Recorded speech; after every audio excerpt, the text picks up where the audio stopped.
Hello friends, welcome to Srinilas kitchen. இன்றைக்கி நம்ம சேனலில் ரொம்ப சூப்பராக வில்லேஜ் ஸ்டைலில் ஆட்டுக்கால் ரசம் வந்து எப்படி பண்ணுறது அப்படிங்கிறத பார்க்கலாம். ரொம்ப சூப்பராக இருக்கும். கண்டிப்பாக அந்த மெத்தடெலாம் ட்ரை பண்ணி பாருங்கள்.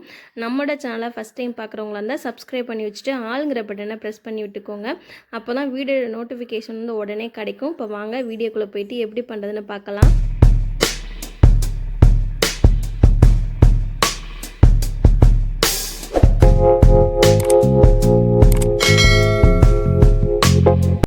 இது செய்கிறதுக்கு ஃபஸ்ட்டு மண் சட்டியில் வந்து தண்ணி வச்சுருக்கேன். ஆட்டுக்கால் பார்த்திங்கன்னா 4 கால் வாங்கி நல்லா வாட்டிட்டு நெருப்பில் வாட்டிட்டு நல்லா கட் பண்ணி க்ளீன் பண்ணி எடுத்திருக்கேன். கட் பண்ணி ரொம்ப வந்து க்ளீன் பண்ணதுக்கப்புறம் வந்து அலசக்கூடாது. ஏன்னா அதில் உள்ள சத்து பூரா போயிடும். அதனால் வந்து அதில் உள்ள சத்து போகாத அளவுக்கு நல்லா க்ளீன் பண்ணி எடுத்துக்கோங்க. இப்போ பார்த்திங்கன்னா ஆட்டுக்கால் சேர்த்ததுமே அப்படியே கொழுப்பு மாதிரி மிதக்குது. அதுதான் வந்து ரொம்ப சத்தானது. இது கூடவே வந்து 1 கப் வந்து பார்த்திங்கன்னா பொடி உரித்த வெங்காயம், சின்ன வெங்காயம் பார்த்திங்கன்னா முழுசாக உரிச்சிட்டு சேர்த்துருக்கேன். கூடவே வந்து 2 பழுத்த தக்காளி, அடுத்து வந்து ஒரு டீஸ்பூன் வந்து மஞ்சள் தூள், அதுக்கப்புறம் பார்த்திங்கன்னா இஞ்சி பூண்டை அம்மியில் வந்து அரைச்சிட்டு சேர்த்துருக்கேன். அதுக்கடுத்து நம்ம இதுக்கு தேவையான அளவு உப்பு சேர்த்துக்கலாம். உப்பு சேர்த்துட்டு எல்லாத்தையும் நல்லா ஒரு தடவை மிக்ஸ் பண்ணி விட்டுக்கோங்க. மிக்ஸ் பண்ணி விட்டுட்டு இதை நல்லா ஃபஸ்ட்டு நம்ம வேக வச்சு எடுத்துக்கலாம். பொதுவாக வந்து ஆடு சம்மந்தமானது எதுனாலும் நம்ம ஃபஸ்ட்டு வேக வைக்கணும் நல்லா. அதுக்கப்புறம் தான் வந்து தாளிக்கணும். அப்போ தான் வந்து சாப்பிட்றதுக்கு வந்து நல்லாயிருக்கும். நல்லாவும் பார்த்திங்கன்னா வெந்து வரும். இந்த மாதிரி நல்லா கலந்து விட்டுட்டு ஒரு மூடி போட்டுட்டோம் அப்படின்னா ஒரு அரை மணி நேரத்துக்காவது நல்லா கொதித்து வரணும். அப்போ தான் வந்து அதில் உள்ள அந்த எலும்பில் உள்ள சத்து பூரா அந்த தண்ணியில் இறங்கி சூப்பு, அதாவது ரசம் வந்து பார்த்திங்கன்னா சாப்பிட்றதுக்கு நல்லாயிருக்கும். ரொம்பவும் உடம்புக்கு நல்லது. அதனால் இப்போ இதை ஒரு மூடி போட்டு நம்ம நல்லா வேக வச்சு எடுத்துக்கலாம். விறகடுப்பில் செய்யும்போது அதோட டேஸ்ட்டு ரொம்ப சூப்பராக இருக்கும். இடையில வந்து திறந்து ஒரு தடவை மட்டும் கலந்து விட்டுக்கிட்டேன். அப்போ தான் வந்து நல்லாயிருக்கும். அடிக்கடி கொஞ்சம் கலந்து விட்டுக்கோங்க. விறகடுப்புங்கிறதுனால ரொம்ப ரொம்ப சூப்பராகவும் வெந்து வந்துடும் சீக்கிரமே. அதோட டேஸ்ட்டே பார்த்திங்கன்னா தனியாக இருக்கும். இன்னும் கொஞ்சமே நல்லா தண்ணி வற்றி வரட்டும். நல்லா குக்கானால் தான் அதோட எலும்பில் உள்ள ஜூஸ் எல்லாம் வந்து அந்த தண்ணியில் இறங்கி ரொம்ப சாப்பிட்றதுக்கு வந்து சூப்பராக இருக்கும். மறுபடியும் ஒரு 10 நிமிஷம் ஆகட்டும். சரியாக 10 நிமிஷத்துக்கு அப்புறம் பார்த்திங்கன்னா இன்னுமே நல்லா தண்ணியெல்லாம் வற்றி நல்லா பார்த்திங்கன்னா குக்காக இருந்தது.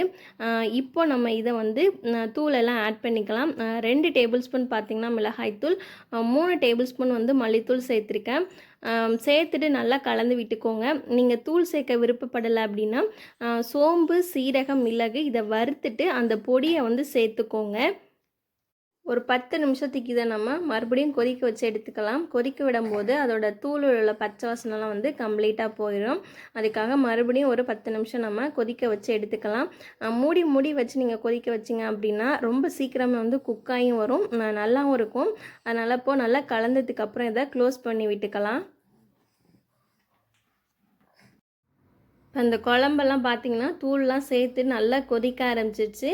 அடுத்து இதை நம்ம இன்னொரு பாத்திரத்துக்கு மாற்றிட்டு குழம்ப வந்து தாளிக்க ஸ்டார்ட் பண்ணிடலாம். அதே சட்டியில் தான் தாளிக்க போகிறேன். சட்டி நல்லா சூடானதும் எண்ணெய் சேர்த்துக்கலாம். எண்ணெய் நல்லா சூடானதுக்கப்புறம் சோம்பு சேர்த்துக்கோங்க. உங்களுக்கு அந்த ஃப்ளேவர் பிடிக்கும்னா நீங்கள் பட்டை, கிராம்பு, பிரியாணி இலை எல்லாமே சேர்த்துக்கோங்க. எங்கள் வீட்டில் பிடிக்காது, அதனால் நான் சேர்க்கலை. வெறுமனே சோம்பு மட்டும்தான் சேர்த்துருக்கேன். சோம்பு சேர்த்து நல்லா பொரிஞ்சதுக்கப்புறம் வெங்காயம் சேர்த்துக்கோங்க. அடுத்து வந்து பார்த்திங்கன்னா சின்ன வெங்காயம் நல்லா பொடியை நறுக்கிட்டு சேர்த்துருக்கேன். கூடவே வந்து வாசனைக்காக நல்லா 2 கொத்து கருவேப்பிலை இலைகள், அடுத்து ஒரு பழுத்து தக்காளி கட் பண்ணி சேர்த்துருக்கேன். வேக வைக்கும்போது 2 தக்காளி நம்ம சேர்த்துட்டோம். இப்போ வந்து ஒரு தக்காளி சேர்த்துருக்கேன். சேர்த்துட்டு நல்லா தாளிப்பு எல்லாத்தையும் வதக்கி எடுத்துக்கோங்க. நல்லா இது வதங்கியிருந்தால் தான் குழம்பு பார்த்திங்கன்னா ஒரு நல்ல ஒரு டேஸ்ட்டாக இருக்கும். இப்போது இதில் குழம்ப வந்து சேர்த்துலாம். எங்கள் வீட்டில் அதாவது எங்கள் வீட்டில் அப்படி தான் செய்வோம். ஆட்டுக்கால் வந்து வாங்கினா அப்படி தான் ரசமாக வச்சு சாப்பிடுவோம். ரொம்ப சூப்பராக இருக்கும். அதில் உள்ள சத்து பூராமே நல்லா கிடைக்கும் இந்த மாதிரிலாம் செஞ்சு சாப்பிடும்போது. இது வந்து ஒரு 5 நிமிஷத்துக்கு நல்லா கொதிக்கட்டும், மூடி வச்சிடலாம். கரெக்டாக ஒரு 5 நிமிஷத்துலேயே பார்த்திங்கன்னா நல்லா கொதி வந்துருச்சு.